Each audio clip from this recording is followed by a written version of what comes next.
आत्मकथा। परम पूज्य श्री पेशकार साहब। Lives of great men all remind us we can make our lives sublime and departing leaves behind us footprints on the sands of time। महापुरुषों के जीवन चरित्र कराते हमें स्मरण दिन रात। बना लें हम जीवन को उच्च, करें सत्कर्म शुभ्र अवदात। छोड़ जावें अपने पद चिन्ह धरा पर अचल मृत्यु पश्चात। काल की सैकत राशि अनंत, उन्हीं से रहें सदा प्रतिभात।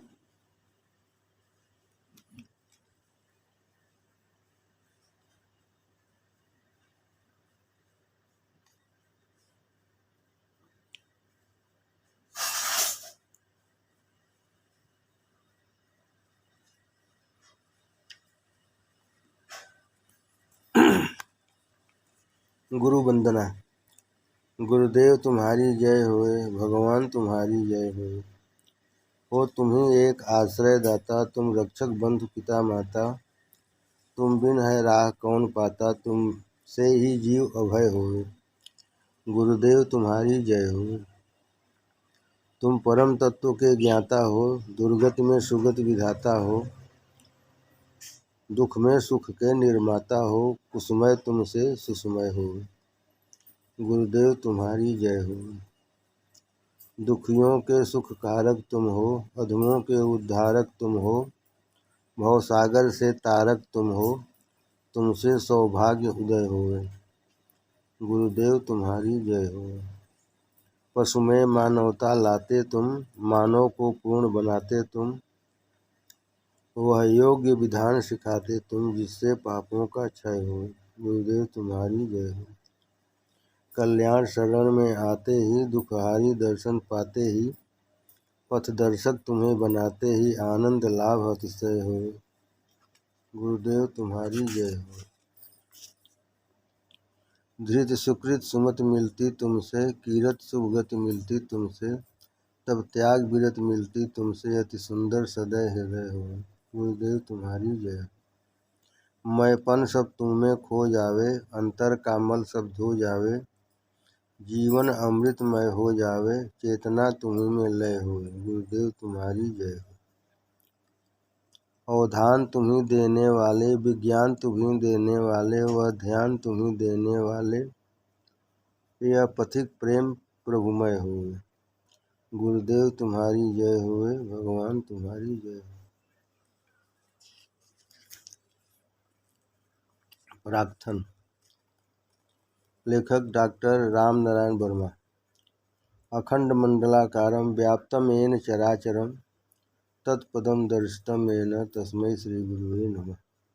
परम संत समर्थ सदगुरु महात्मा प्रभु दयाल जी उर्फ श्री पेशकार साहब उन बिरले गृहस्थ संतों में हैं जिन्होंने घर ही पर रहकर तथा घर गृहस्थी के सभी कार्य सुचारू रूप से चलाते हुए और सरकारी कार्य करते हुए साधन और अभ्यास किया और गुरु कृपा से उच्च पद अर्थात परम पद प्राप्त किया।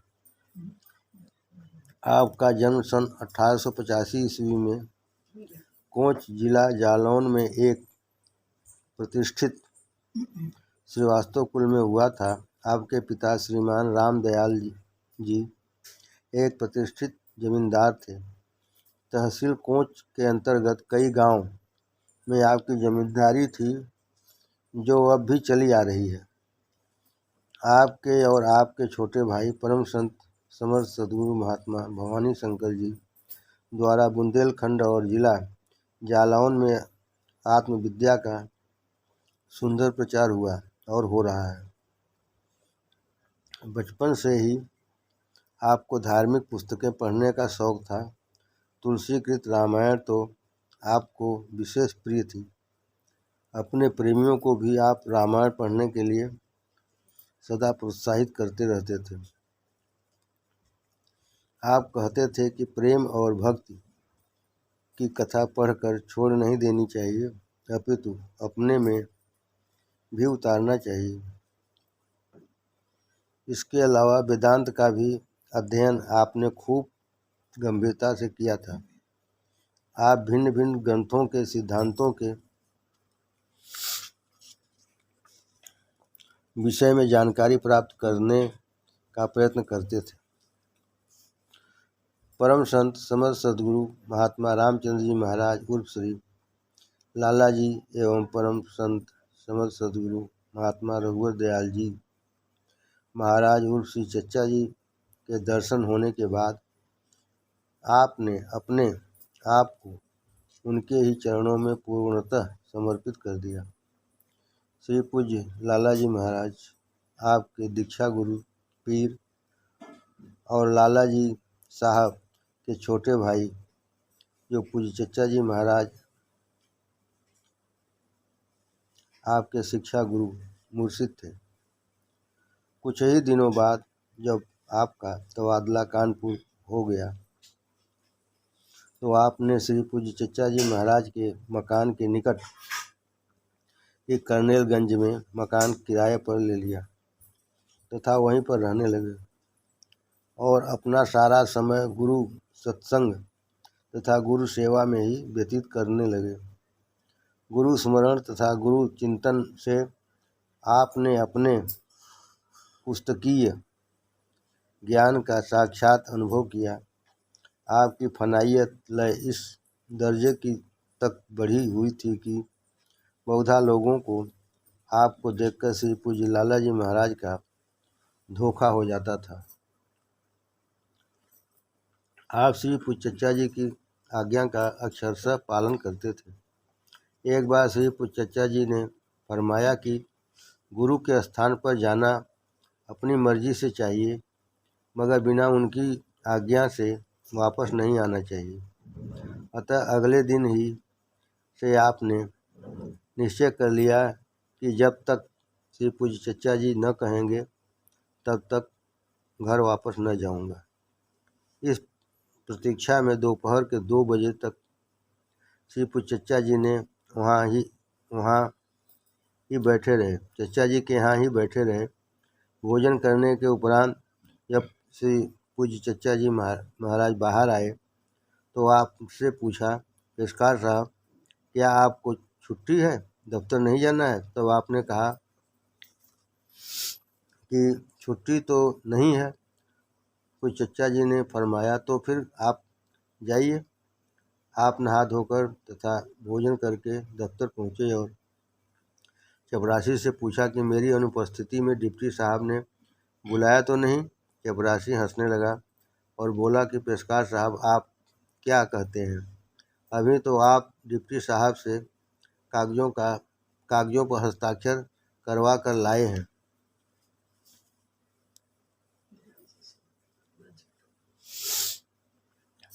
आपका स्वभाव बहुत मृदु और सरल था। सहनशीलता और प्राणी मात्र की सेवा तो आपके जीवन का प्रधान अंग थी। आपका व्यवहार पक्षपात रहित और अहंकार शून्य था। सदा ही हरि इच्छा अधीन रहा करते थे तथा गुरु प्रेम में इतने ओतप्रोत रहते थे कि आपको और आपके प्रेमियों को देखकर गोपियों के प्रेम का साक्षात अनुभव होता था। अपने को सदा छिपाए रहते थे। यदि अन्य कोई भी व्यक्ति आपके पास आता तो आप उनके गुरु का ही गुणगान करते, जिससे कि उसका प्रेम अपने गुरु से और दृढ़ हो जाता। हृदय से आप बहुत ही उदार और दयालु थे। इससे कहानियाँ बड़ी ही दिलचस्प कहते थे। हंसमुख और हाजिर जवाब थे तो इतने थे कि कहते नहीं बनता। अपनी सरल बातों से सबको प्रसन्न करते रहते थे। एक बार आसमान में बादल घिरे हुए थे, बूंदें पड़ रही थी और काफ़ी ठंडक थी। आपने पानी पीने की इच्छा प्रकट की। जब आप पानी पी रहे थे एक सज्जन ने पूछा, पेशकार साहब, आप बादल में पानी पी रहे हैं? आपने हंसकर उत्तर दिया, नहीं भाई, मैं तो गिलास में पानी पी रहा हूँ। यद्यपि आप श्री पूज्य चचा जी महाराज के अत्यंत प्यारे थे और आप ही वह प्रथम व्यक्ति थे जिनको श्री चचा जी महाराज ने पूर्ण इजाज़त और खिलाफत, गुरु पदवी एवं पूर्ण अधिकार प्रदान की। और इसकी घोषणा कई बार फतेहगढ़ के भंडारे के अवसर पर भी की थी, परंतु आपने उनके सामने किसी को भी दीक्षित नहीं किया तथा सदा अपने प्रेमियों को श्री पूज्य चचा जी के पास ले जा करके उनसे ही दीक्षित करा देते थे। और श्री पूज्य चचा जी की विशेषता यह थी कि वह इन सज्जनों से कहते थे कि मैंने तो श्री पूज्य पेशकार साहब के हुक्म की तामील कर दी, आपके गुरु तो वही है। हाँ, मुझे भी कभी कभी अपने हाल से सूचित कर दिया करो। श्री पूज्य पेशकार साहब के एक ही पुत्र था जिसका नाम गुरुदयाल था। उसके देहांत हो जाने पर लोगों ने आपसे कहा कि आप लोगों को स्वयं दीक्षित किया कीजिए ताकि सांसारिक संतान न होने पर भी आत्मिक संतान से आपका वंश चले। इस पर आपने कहा, भाई, ऐसी संतान से क्या लाभ कि जिसके लिए बुजुर्गों के साथ बेअदबी करनी पड़े। श्री पूज्य चचा जी महाराज ने अपने एक दास को श्री पेशकार साहब के पास शिक्षा के लिए भेजा। उनसे कहा कि तुम पहले पेशकार साहब के यहाँ होकर फिर मेरे यहाँ आया करो।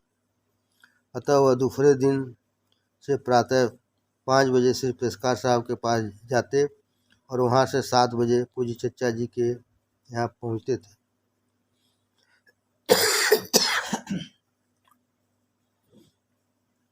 श्री पेशकार साहब उनसे विशेष प्रेम और आदर कहते थे, तुम्हारे गुरु महाराज ने सभी कुछ तुम्हारे अंदर भर दिया है, उनको एकांत में बात करने का मौका नहीं मिलता है, अतः मेरे पास आपको केवल इसलिए भेजा है कि उन हालतों को प्रकट कर दूं।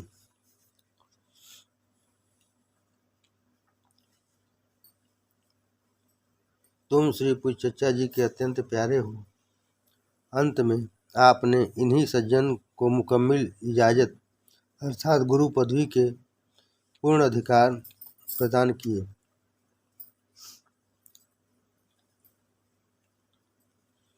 अपने प्रेमियों का विशेष ध्यान रखते थे।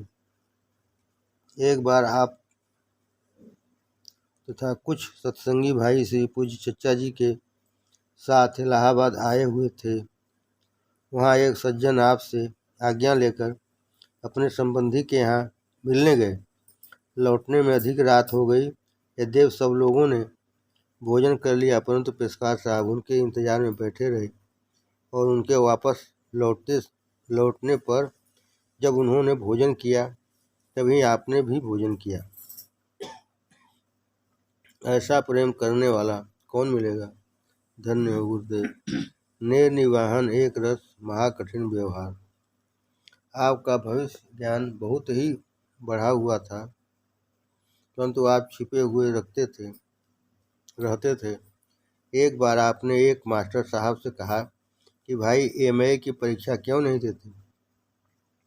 आप परीक्षा दीजिए, ईश्वर चाहेगा तो पास हो जाएंगे। उन्होंने कहा कि न तो मेरी कोई तैयारी ही है और न हमने फार्म ही मंगाया है।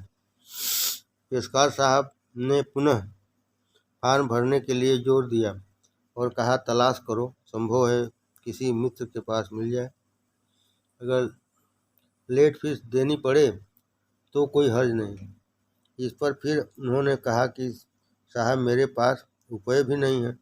आपने फरमाया, अरे भाई, कोशिश तो करो, ईश्वर मदद करेगा।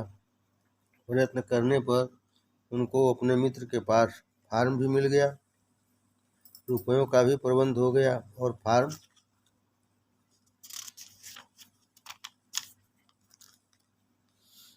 भेज दिया। मालिक की दया कृपा से वह पास भी हो गए और कहीं प्रिंसिपल के स्थान पर नियुक्त भी हो गए। एक बार आपके संबंधी मुंशी गोकुल प्रसाद जी पूज्य श्री चचा जी से मिलने आए।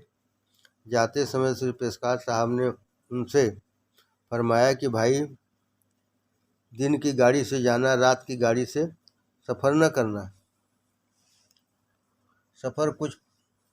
मगर कुछ परिस्थिति ऐसी हुई कि उनको रात की ही गाड़ी से जाना पड़ा। एक और सज्जन के साथ वे स्टेशन जा रहे थे। रास्ते में एक जगह वह पेशाब करने बैठे तो पीछे एक पुलिस वाला आ गया और उनको थाने ले गया। वह बहुत घबराए और पूज्य पेशकार साहब की बात याद करके पश्चाताप करने लगे। इतने में क्या देखते हैं कि पूज्य पेशकार साहब छड़ी लिए चले आ रहे हैं और कह रहे हैं कि बस इतने में ही घबरा गए, जाओ तो सही, हिम्मत से काम लो। मुंशी गोकुल प्रसाद जी जब थाने गए तो थानेदार साहब ने 2-3 प्रश्न करके आपको छोड़ दिया। जब बाहर आए तो श्री पेशकार साहब ने कहा कि अब सीधे स्टेशन जाओ, रास्ते में कहीं न रुकना। श्री पूज्य पेशकार साहब को पर्दे का विशेष ख्याल था। आपके कमरे के बीचों बीच में एक पर्दा पड़ा रहता था, जिसमें एक तरफ स्त्रियां और दूसरी तरफ पुरुष बैठते थे। आप किसी के हृदय को कभी नहीं दुखाते थे, चाहे स्वयं कितना ही कष्ट क्यों न उठा लें। पूज्य श्री चचा जी महाराज के बंगले के पास ही आपके दामाद का मकान है, जिसमें एक सत्संगी बहुत कम किराया देकर रहा करते थे। आपके दामाद ने जब किराया बढ़ाने के लिए उनको लिखा तो उन्होंने श्री पेशकार साहब से किराया न बढ़ाने की सिफारिश करने को कहा। इस पर श्री पेशकार साहब जरा गंभीर हो गए और तुरंत ही आपको 1 साल के किराए की पेशगी रसीद लिख कर दे दी और कहा कि मैं उनको समझा लूँगा। एक साहब अपनी जेब में सदैव राधा कृष्ण जी की तस्वीर रखते थे। आपने एक दिन उनसे पूछा कि भाई, आपकी जेब में किसका चित्र है? उन्होंने उत्तर दिया, कृष्ण राधिका की तस्वीर है। इस पर आपने कहा, मेरे माथे की तरफ देखो। उन्होंने देखा तो अनेकों कृष्ण राधिका चैतन्य रूप से रास कर रहे हैं। यह देखकर वो घबरा गए। फिर क्या देखते हैं कि जनाब पेशकार साहब अनेकों जगह बैठे हैं, जहाँ जहाँ नजर गई उन्हीं को देखते रहे। वह घबरा कर अधीर हो उठे तो उन्हें फिर हर स्थान पर कृष्ण राधिका का ही चित्र दिखाई दिया। तत्पश्चात घबरा कर आंख बंद कर ली और जब आंख खोली तो देखा कहीं कुछ नहीं है। दोनों व्यक्ति पहले की भांति बैठे बातें कर रहे हैं। तब कहीं तबीयत शांत हुई। उन्होंने पूछा कि पेशकार साहब, क्या बात है? परंतु आपने बात टाल दी। इसी प्रकार सन 1938 की बात है। आप मिर्ज़ापुर में ही थे। माताजी व सब बच्चे आपके साथ ही रहते थे। रात को लगभग 2 बजे आप एक सत्संगी भाई के यहाँ आ गए और पूछा कि साथ में कौन लेटा है? उन्होंने उत्तर दिया कि ये बाहर से आए हुए हैं, ओढ़ने को कुछ नहीं था, इसलिए साथ ही लेटा लिया। उत्तर में आपने कहा, यदि ओढ़ने को कुछ नहीं था तो अपना ओढ़ने का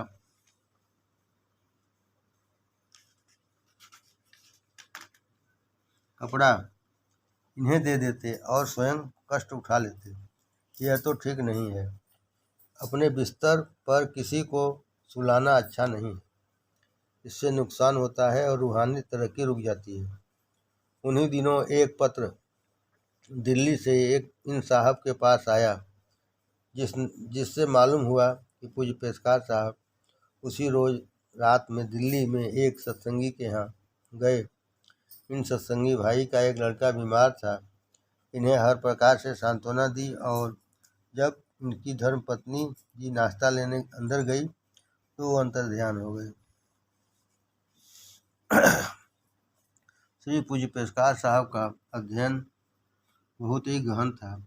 गूढ़ से गूढ़ विषयों को आप बहुत ही सरल ढंग से मधुर शब्दों में समझा दिया करते थे। वाणी में अमित प्रभाव था, जिससे सुनने वालों का मन स्वयं ही आपकी ओर आकर्षित हो जाता था। आपकी लेखों की भाषा बहुत ही सरल और रोचक थी तथा भाव महत्वपूर्ण होते थे। आपके सुंदर चरित्र एवं उत्तम गुणों के असंख्य उदाहरण हैं, जिनको स्थाना भाव के कारण यहाँ लिखा नहीं जा सकता।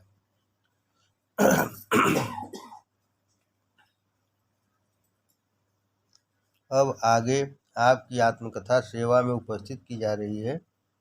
यह संत में छप चुकी है। इस कथा में पश्चाताप करने की विधि बहुत अच्छी तरह समझाई गई है और साधक व शैतान के संवाद रूप में साधकों की परिस्थितियों का वास्तविक रूप तथा भक्ति मार्ग में आने वाली रुकावटों का वर्णन बड़े ही रोचक ढंग से किया गया है और साधकों के लिए अन्य उपयोगी शिक्षाएं दी हैं। इसके अतिरिक्त परम पूज्य सद्गुरु महात्मा रघुवर दयाल जी महाराज की समाधि के हालात एवं उनके कुछ संस्मरण भी जो आपके अनुभव में आए दिए गए हैं। आपके कुछ पत्र भी अंत में दिए गए हैं। आपने 9 जनवरी 1948 ईस्वी की रात्रि के 12 बजे कानपुर में महासमाधि ली तथा उससे कुछ समय पूर्व ही लोगों को यह आदेश दिया कि आपकी स्मृति में कोई समाधि व मंदिर आदि न बनवाया जाए।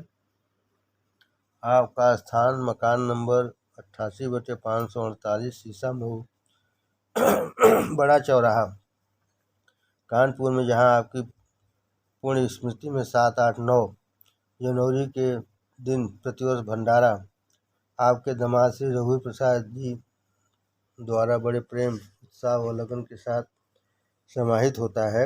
आप आगंतुक लोगों के आराम और सुख का विशेष ध्यान रखते हैं।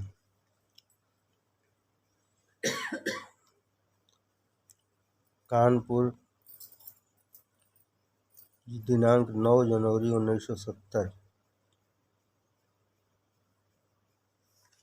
विनीत रामनारायण। परम संत समर सद्गुरु महात्मा प्रभु दयाल जी महाराज और श्री पेशकार साहब की आत्मकथा। मेरा जन्म एक प्रतिष्ठित परिवार और सभ्य श्रीवास्तव कायस्थ वंश में हुआ।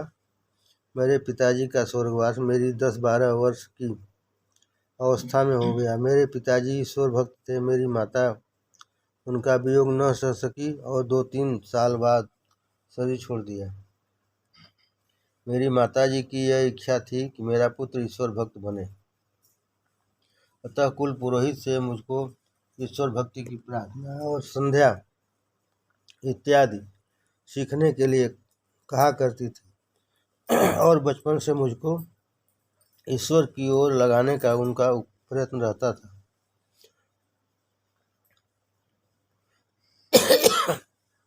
उनकी शुभकामना और प्रेरणा का यह प्रभाव हुआ कि मुझे बचपन से ही रामायण तथा अन्य धर्म ग्रंथ पढ़ने की रुचि हो गई और घर में ठाकुर जी की पूजा तथा महावीर जी का इष्ट हो गया और सब कर्मों में प्रार्थना द्वारा उनकी सहायता मांगा करता। आर्य समाजी, थियोसॉफिकल सोसाइटी और सनातन धर्म के ग्रंथ, श्रीमद् भागवत तथा रामायण, श्रीमद् भागवत गीता आदि ग्रंथ देखा करता था। श्री गोस्वामी तुलसीदास जी की रामायण और विनय पत्रिका पर विशेष प्रेम रहा। 20 या 21 वर्ष की अवस्था में कुलगुरु से जो एक प्रतिष्ठित महासंत था, साधु थे, 12 अक्षर मंत्र ग्रहण किया। उसके बाद नौकरी के सिलसिले में उरई जाना पड़ा। यहाँ पर भक्त पुरुषों से अधिक मेल मिलाप का अवसर मिला। एक सच्चे और सज्जन पुरुष पंडित रामाधार जी मास्टर गवर्नमेंट हाई स्कूल की सेवा में 12 वर्ष तक रहने का सौभाग्य मुझे प्राप्त हुआ। आपके पास पहुंचने का द्वार मुंशी रघुवीर सहाय जी भगत और मुंशी सुखबासी लाल जी साहब मुंसरी नकल हुए, जिनका मैं ऋणी हूँ। यहाँ पर भक्ति और वेदांत का श्रवण मनन करता रहा, जिसके कारण मुझे वेदांत की ओर अधिक रुचि हो गई। श्री महादेव जी का महिम्न स्तोत्र भी कंठस्थ किया और उसका पाठ करता रहा। गीता भी पढ़ी और उसके 4 अध्याय कंठाग्र किया और उसका पाठ करता रहा। यह सब करते कराते भी चित्त को शांति नहीं मिली तथा इंद्रियों के वेग को वश में करने का कोई परिणाम न निकला, बल्कि सुने सुनाए उपायों का प्रयोग करने से वह और भी जोर बांधती थी। मेरी दशा ऊपर से तो संसार को अच्छी और ईश्वर भक्ति की और झुकी हुई मालूम देती थी, परंतु भीतर से पाप परायण होता जाता था। एक बात जिसके कारण मैं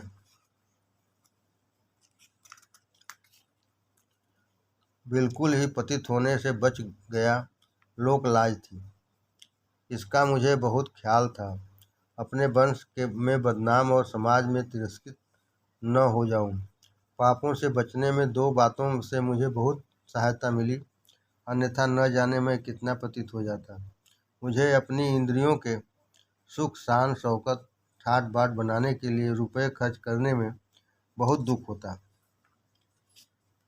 विषयों से बचने में यह बात भी एक कारण थी, परंतु फिर भी यहाँ और जब छिपे छिपाए तथा प्रगट में आबरू बचाए हुए अवसर मिलता था तो पाप कर बैठता था। सद्गुरु की खोज, यह कमजोरी मुझे बराबर सच्चा मार्ग तलाश करने को विवश करती रही। मेरी धर्म पत्नी, एक लड़का और एक लड़की छोड़कर स्वर्गवासी हुए। चूँकि मुझको वैराग्य सवार था और स्वामी रामतीर्थ और विवेकानंद की पुस्तकों से अहम ब्रह्मास्मि के वाचक ज्ञान की ओर अधिक ध्यान रखता, अतः उस वियोग से कोई रंज नहीं हुआ, बल्कि एक तरह की स्वतंत्रता मिल गई। अब मेरा अधिक समय शिवव्रत लाल जी की पुस्तकें और रिसाले तथा महर साहब की रचना में बीतने लगा। इससे सच्चे मार्गदर्शक की अभिलाषा बढ़ती गई। थोड़े समय बाद सन 1924 में मेरे एक लौते लड़के का, जिसकी उम्र 12 वर्ष की थी, झांसी में प्लेग से देहांत हो गया। इससे कुछ दुख तो हुआ, पर वैसा नहीं जैसा कि होना चाहिए था। मेरे छोटे भाई चिरंजीवी भवानी शंकर, जिसके पास ये लड़का और उसकी बहन अपनी माता के साथ माता जी के मर जाने के बाद से रहते थे और जिनका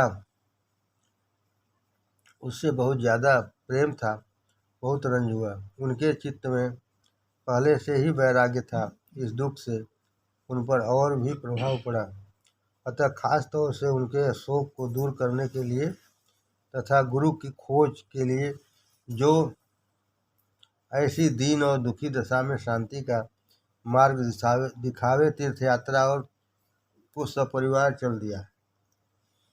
कालपी, कानपुर, इलाहाबाद, झांसी, विंध्यवासिनी देवी, काशी, अयोध्या जी की यात्रा की तथा खूब गुरु की खोज की, परंतु कहीं चित्त न भरा। इसके पहले चित्रकूट और हरिद्वार में भी सद्गुरु खोजने का असफल प्रयत्न किया। जब सब ओर से निराशा हो गई तो घर लौट आए। उरई में एक सज्जन पोस्टमास्टर साहब, जिनको भगवान श्री कृष्ण जी के दर्शन होते थे, उनकी खिदमत में भी हाजिरी देता रहा। वे बड़े सज्जन हैं। दया करके फरमाया, मुझ में इतनी शक्ति नहीं है कि किसी को साथ ले चलूं, लेकिन जिस तरीके से उनको सफलता मिली वह सब बताया।